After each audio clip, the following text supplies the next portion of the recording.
Hello everyone, so welcome to Meghnapriya blogs. কেমন আছো তোমরা সবাই? আশা করছি তোমরা সবাই ভালো আছো, আর আমিও বেশ ভালো আছি। তো আজকের ব্লগটা শুরু করলাম দুপুরবেলা থেকে। দুপুরবেলা মানে এখন বাজে তোমার এই 11টা বাজছে। এই সময় কিন্তু স্নান টান সব সেরে নিয়েছি। তারপরে কিন্তু ফার্স্টেই পুজো টুজো করে এখানে মাছ ভাজতে লেগেছি। মানে আজকে মাছের রান্না হবে। আর এটা কি মাছ বলো তো? এটা কিন্তু আমাদের এইখানে মানে আমরা এটাকে বাচ্চা মাছ বলি। এবার তোমরা কি মাছ বলো সেটা আমাকে নিশ্চয়ই কমেন্ট সেকশনে জানাবে। এই মাছটা একটা গুণ আছে কি, এই মাছটা তুমি যতটা তেলে মানে তেল দিয়েছো কড়াইয়ে, এই মাছটা ভাজবে না ততটা তেল থেকে একটু বেশি বেড়ে যাবে, বরং কম হবে না। মানে ওই বলে না মাছের তেলে মাছ ভাজানো। সো এখানে দেখো আমার ছেলে কিন্তু আমাকে এখানে কিছু দেখাচ্ছে। আর কি দেখাচ্ছে তোমরা দেখতেই পাচ্ছ। ও কিন্তু ঘর থেকে আমাকে টেনে নিয়ে এলো এটা দেখাবার জন্যে। দেখেছো তোর খেলাধুলা চলছে, তারপরটা আবার আমি এইদিকে চলে এলাম। আর এই মাছ দিয়ে দিয়েছি কিন্তু ওই মাছটা তুলবার পরে। তো এই মাছটা কিন্তু প্রথম আমি ঘরে বানাচ্ছি। আমাদের কিন্তু একসময় হোস্টেল ছিল, সেই টাইমে কিন্তু আমরা আমাদের হোস্টেলে বানাতাম। তারপর থেকে কিন্তু কোনোদিন এই মাছটা না আমি বানিয়েছি না আমি খেয়েছি। এই আজ আমি ফার্স্ট কিন্তু আবার এই মাছটা বানাচ্ছি। এই মাছটা কিন্তু মাছের মতন নয়, মাংসর মতন করে রান্না করতে হয়। তো হাজব্যান্ড কালকে নিয়ে এসেছে আর ডিমান্ড করলো কি এটা একদম মাংসর মতন কষা কষা করে রান্না করবে। হতে পারে যদি আমি সময় পাই তাহলে আমি দুপুরবেলা আসবো। দুপুরবেলা সময় পাই না বেশিরভাগ আসার। বেশিরভাগই ও কিন্তু অফিসেই মেসেই খাবার খায়। তো যেদিনকে আমি কিছু ভালো মন্দ বানাই বা ও কিছু ডিমান্ড করে দেয় যেটা আমি বানাই, তখনই কিন্তু দুপুরবেলা একটু টাইম অ্যাডজাস্ট করে আসতে পারে। তো আজকে বলেছে, দেখি আসবে কিনা কোনো গ্যারেন্টি নেই। আর এদিকে কিন্তু মা সকাল সকাল এসেছিলো, আর এসে করে আমাকে এখানে ছাতু পরোটা আর এদিকে মটর ছোলার ঘুগনি, যেটা আমার খুবই প্রিয়, এটা দিয়ে গেছে। আর ছাতু পরোটাটা অ্যাকচুয়ালি ছিল মেয়ের জন্যে। মেয়ের আজকে স্কুল ছিল কিন্তু মেয়েকে স্কুল পাঠাইনি। সকালে যখন আমি উঠলাম তখন বাজে ওই 5:45 বাজে। তো 5:45 যখন উঠে আমি দেখছি তো বাইরের দিকে এত বেশি কুয়াশা ছিল, এতটা ঠান্ডা ছিল।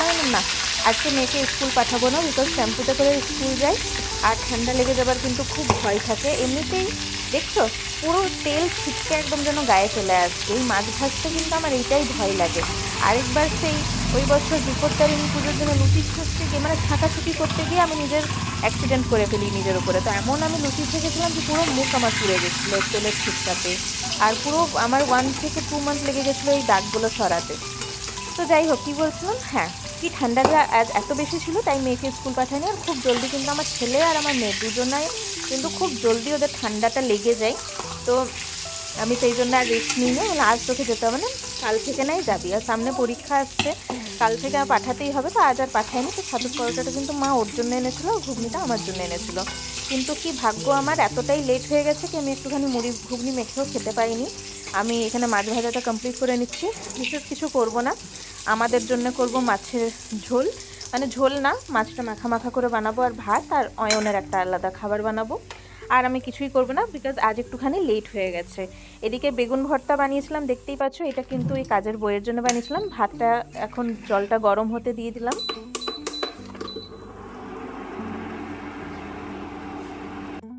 সো মাছটা তো ভাজা হয়েই গেছে দেখতেই পেলে। এবারে কিন্তু এই টমেটো পেঁয়াজগুলো কেটে নেবো।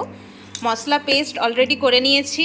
এটাতে আছে তোমার আদা, রসুন, জিরে, গোলকি আর শুকনো লঙ্কা, এইটারই পেস্ট হচ্ছে এটা। সো পেস্ট কমপ্লিট হয়ে গেছে। দেখো ভাত ফুটছে কিন্তু, মানে ধোঁয়াটাতে দেখা যাচ্ছে না, হ্যাঁ ভাত ফুটছে। আর দেখছো মাছটা যতটা তেলে ভেজেছিলাম তার থেকে কিন্তু আর একটু বেশি তেলটা বেরিয়ে গেছে। সো তেলটা একটু সাইড করে আমাকে রেখে নিতে হবে, বিকজ এতটা প্রয়োজন পড়বে না। তারপরে রান্না বান্না করবার পরে দেখতে পাচ্ছ কিচেনের হালতটা দেখে না, একদম খারাপ হয়ে আছে। নিচে বাবুর জন্য খাবারের ওই সবজি টবজি কেটেছি, তো নিচে ওইগুলো পড়েই আছে। তো ফার্স্টে একবার মাছ মানে মশলাটা কষতে দিয়ে দিই, তারপরে এইগুলো চারিদিকটা একটুখানি পরিষ্কার করে নিতে হবে। মর্নিংয়ে একবার করেছি কিন্তু আমি হড়বড়িয়ে রান্না করি, একবার ছেলে ধরছি একবার রান্না করছি, সেই জন্য কি হয় না আমার জিনিসগুলো একটু এদিক ওদিক ছিটিয়ে যায়। বাট তোমরা জাজ করো না, জাস্ট রান্নাটা কমপ্লিট হওয়ার সাথে সাথেই কিন্তু আমার কিচেনটা পুরো পরিষ্কার করে নেবো আমি এখনই।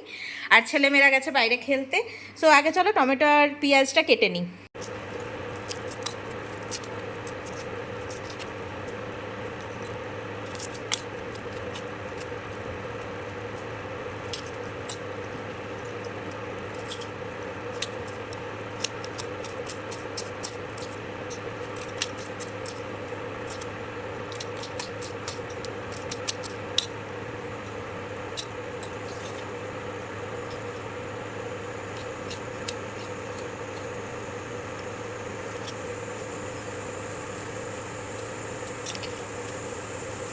চলো ফার্স্টে তেলটা গরম করে নিই।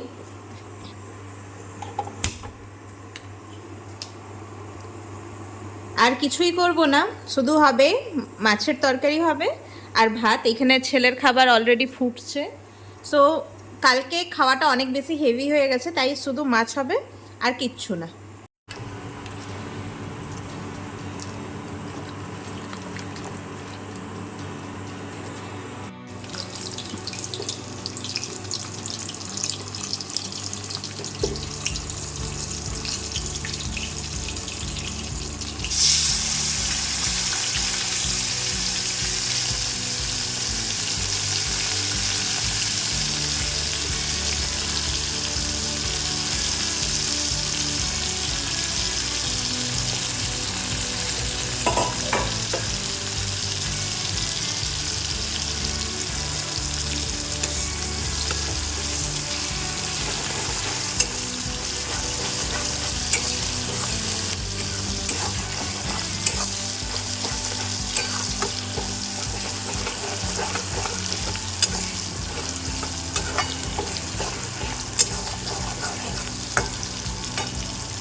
দেখো পেঁয়াজ আর টমেটোটাও দিয়ে দিয়েছিলাম, তো দুটো ভাজা হয়ে গেছে।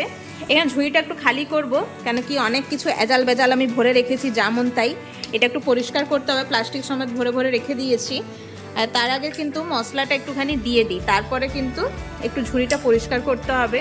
কেন কি ছেলে মেয়ে এখন বাইরে খেলছে আর আমি খুব ভালো সুযোগ পেয়েছি একটুখানি নিজের কিচেনটাকে পরিষ্কার করবার। সো দেখো মশলাটা দিয়ে দিয়েছি, ছ্যাঁক করে আওয়াজটা উঠলো না, বিকজ গ্যাসের ফ্লেম একদম কম আছে, হাই করে দিলাম।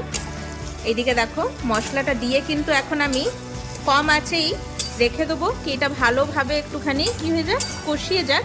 তারপর কিন্তু এটাতে আমি কিছু অ্যাড করব, তো আগে কষিয়ে যাক। একটুখানি নুন হলুদটা এখনই দিয়ে দেবো। সো তারপরে ঝুড়িটা পরিষ্কার করে নিই। টমেটো আনা হয়েছিল, এগুলো সব রেখে দিয়েছি। ঝুড়িগুলো মেনলি নোংরা হচ্ছে এই নতুন আলুর জন্যে, ঢেলে দিচ্ছি। আর একদম আলুগুলো ধুলো সমেত থাকছে, তো আমাকে মনে হয় আবার থেকে ধুয়ে আলুগুলো রাখতে হবে। সো এখানে কিন্তু আমার মশলা কষানো একদম কমপ্লিট হয়ে গেছে। আমি কিন্তু এখানে 1 কাপ মতন জল দিয়ে দেবো। আর যেহেতু এই রান্নাটা বলেছে কষা করতে, তাই আমি বেশি জল দেবো না, দিয়ে দিয়েছি। এটা একটু ফুটে যাক। ভাত এখানে ফুটছে, এখানে 2 রকমের ডাল আছে, এগুলো একটু ডিবেতে ঢেলে নিতে হবে। তার আগে এখানটা একটু ছাঁট দিয়ে নিই। তারপরে আমার কিচেন কিন্তু অলমোস্ট ক্লিন। ইন্ডাকশানটা পরিষ্কারভাবে ভাতটা নেমে যাক, তারপরে আর গ্যাসটাও পরিষ্কার করে নেবো একবার। ঝোলটা আর অয়নের খাবারটা কমপ্লিট হয়ে যাক তারপরে। সো দেখতে পাচ্ছ একটু আগে কিচেনের অবস্থা কী ছিল, আর এখন দেখো দেয়ালটাতে মশলা ছিটকা গেছে, ওইটাও পরিষ্কার করতে হবে। সো ঝোলটা কিন্তু ফুটছে, এবারে মাছগুলো ঝোলের মধ্যে দিয়ে দেবো।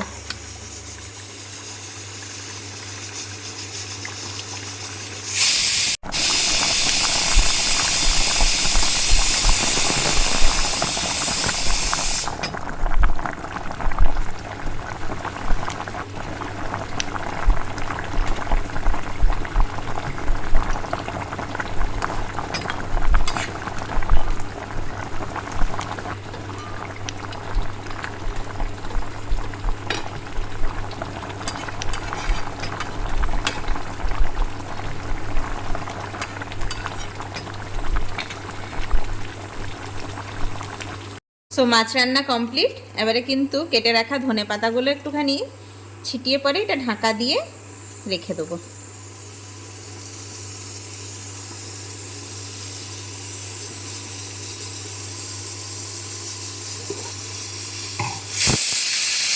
তো দেখা হচ্ছে তোমাদের সাথে নেক্সট ব্লগে। আমার মাছের রান্নাটা কেমন লাগলো নিশ্চয়ই আমাকে কমেন্ট সেকশনে তোমরা জানিও, যারা দেখছো। সবাই সুস্থ থাকো, ভালো থাকো, আর চ্যানেলটাকে প্লিজ সাবস্ক্রাইব করে নিও সবাই। Bye bye.